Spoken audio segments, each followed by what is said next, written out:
இது crime time. நான் நந்தா. கோவையில் பங்கு சந்தையில் முதலீடு செய்தால் மாதந்தோறும் பகிர்வு தொகை தருவதாக கூறி தனியார் நிறுவனம் 15 கோடி ரூபாய் வரை மோசடி செய்துவிட்டதாக பாதிக்கப்பட்டவர்கள் கோவை மாநகர காவல் ஆணையர் அலுவலகத்தில் புகார் அளித்திருக்கின்றனர். நடந்தது என்ன? கோவை நவ இந்தியா பகுதியில் கடந்த 4 வருடங்களாக ப்ளூ டைமண்ட் கேபிட்டல் என்ற பெயரில் ஷேர் மார்க்கெட் முதலீட்டு நிறுவனம் ஒன்று செயல்பட்டு வந்தது. இந்த நிறுவனத்தை மேத்யூ, வினோத் ஆகிய இருவர் நடத்தி வந்தனர்.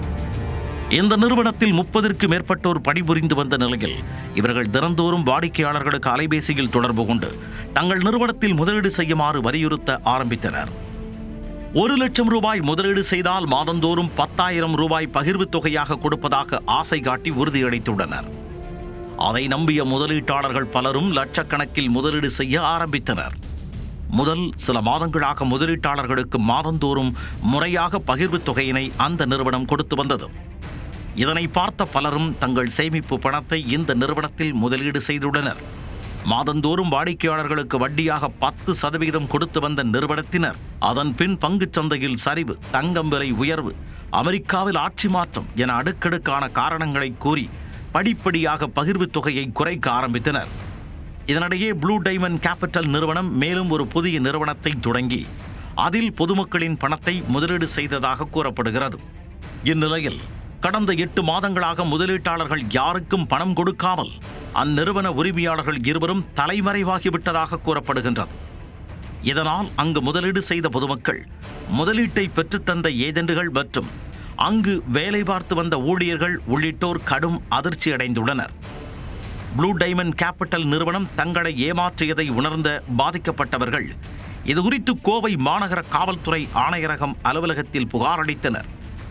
சுமார் 15 கோடி ரூபாய் வரை முதலீடு செய்துள்ள நிலையில் அந்த பணத்துடன் தலைமறைவான உரிமையாளர்கள் இருவரையும் பிடித்து பணத்தை மீட்டுக் கொடுக்க வேண்டும் எனவும் வலியுறுத்தினர். இந்த 8 மாசமா யாருக்குமே இன்ட்ரெஸ்ட்டும் கொடுக்கல, பேமெண்ட்டும் கொடுக்கல. ஓனரும் இப்போ இல்லை.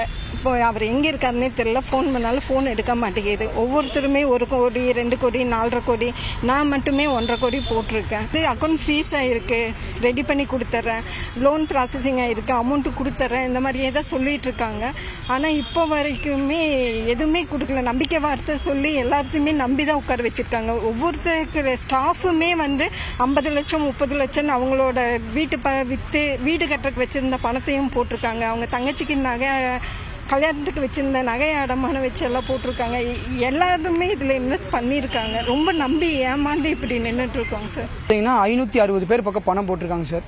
ஓவராலாக இந்த 560 பேருக்கும் அவர் மாதம் பணம் தரேன்னு சொல்லி தான் வாங்கியிருக்காரு. மாதம் பணம் கொடுத்ததுக்கப்புறம் கேப்லி திருப்பி தரேன்னு சொல்லி தான் ஓனர் பணம் வாங்கினது கம்பெனியில். எத்தனை வருஷம்? 1 வருஷம் 2 வருஷம்லாம் கிடையாது. நீங்கள் 3 வருஷம் கன்டினியூ பண்ணாலும் சரி, 2 வருஷம் கன்டினியூ பண்ணாலும் சரி, 1 வருஷம் கன்டினியூ பண்ணாலும் சரி, மந்த்லி ரிட்டர்ன்ஸ் கொடுத்தது போக அதுக்கு அடுத்த மாதம் 1 மாதம் கேப் விட்டு 12 மாதம் பே அவுட்னா 13வது மாதம் உங்கள் கேப்பில் உங்களுக்கு திருப்பி கொடுத்துருவேன் இப்படின்னு சொல்லி தான் இது பண்ணியிருக்காரு. இதுக்கு அவர் எங்களுக்கு கொடுத்தது பார்த்தீங்கன்னா, கிளைண்ட்டுக்கு எல்லாத்துக்குமே கொடுத்தது பார்த்தீங்கன்னா பாண்டும் செக்லீஃபும் கொடுத்துருக்காரு. இந்த மாதிரி பணம் வாங்கினதுக்கு ஒரு பாண்டும் செக்லீஃபும் போட்டு கொடுத்துருக்காரு. அந்த பாண்டு செக்லீஃபில் பார்த்தீங்கன்னா அவர் எங்களுக்கு இப்போ தான் தெரியுது ஃப்ரான்சிஸ் பாண்டுன்னு போட்டு இதுக்கு கம்பெனி எந்த இதுக்கும் பொறுப்பு இல்லைங்கிற மாதிரி மென்ஷன் பண்ணி போட்டிருக்காரு. ஆனால் ஆரம்பத்தில் எதுவுமே எங்ககிட்ட சொன்னது கிடையாது. பணம் கொடுத்தவங்க எல்லாத்துக்கும் கரெக்டாக, இது வரைக்கும் நான் போய் சேர்ந்த 3 வருஷத்தில் இந்த மாதிரி பிரச்சனை வந்ததும் கிடையாது. இந்த 3 வருஷத்தில் எல்லாத்துக்கும் கரெக்டாக போயிட்டு இருந்துச்சு. இப்போ இந்த கடைசி ஒரு 6 மாதமாக பார்த்தீங்க அப்படின்னா யாருக்குமே மாதம் கொடுக்க வேண்டிய பணம் போகவே இல்லை. 6-7 மாதம் ஆச்சு. எங்களுக்கும் சம்பளம் 8 மாதம் ஆகுது. பங்குச்சந்தை முதலீடு என கூறி 15 கோடி ரூபாய் அளவுக்கு பண மோசடி செய்யப்பட்ட சம்பவம் அப்பகுதியில் பெரும் பரபரப்பை ஏற்படுத்தி உள்ளது.